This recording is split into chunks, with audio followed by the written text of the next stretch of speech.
Okay, so we're going to work on how we draw hair or feathers, fur. Feathers are a little bit more complicated, but it's the same basic principle.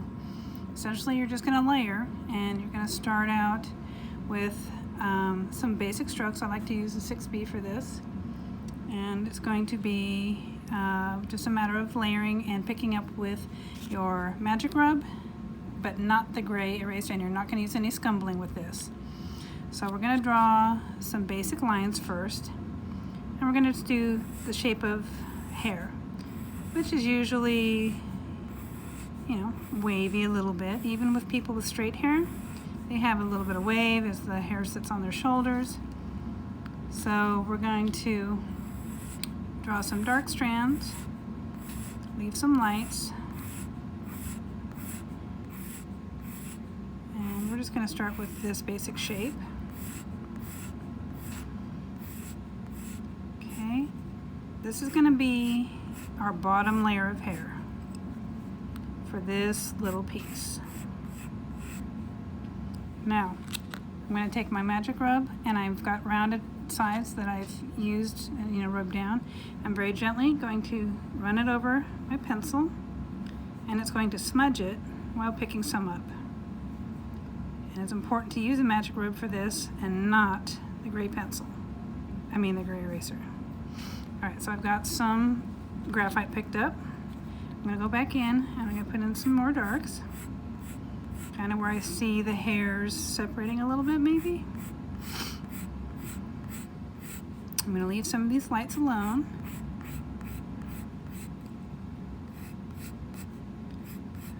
Okay.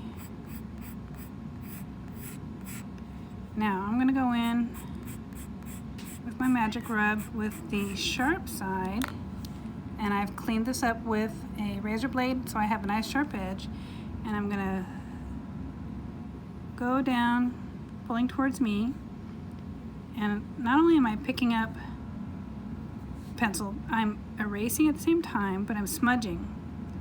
And you can see I'm starting to get some light colors here. I'm going to leave those alone. I'm going to go up a little and do that again up top. Oops. So I went down into this the wrong direction. I like when I do that, so I'm going to leave it because hair does that. Okay, so I've got some interesting patterns happening here. Switch around to a sharper edge, get some lights back in here, like that. Maybe a little bit down here, some of that. Okay, kind of looking pretty, but like hair. Never do what I just did. I always use a feather duster to wipe off your drawing, but I don't have one, so c'est la vie. Alright, so I've got some interesting looking patterns here in my hair.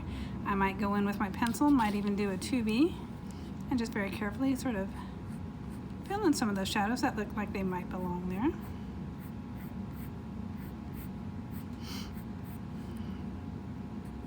And remember, this layer is the bottom layer, so this is going to be going under the layer that's coming shortly. Alright, so that's kind of cool. That came out really good. Alright, so now I'm going to do another layer on top of that. Similar, but slightly different texture, or direction rather.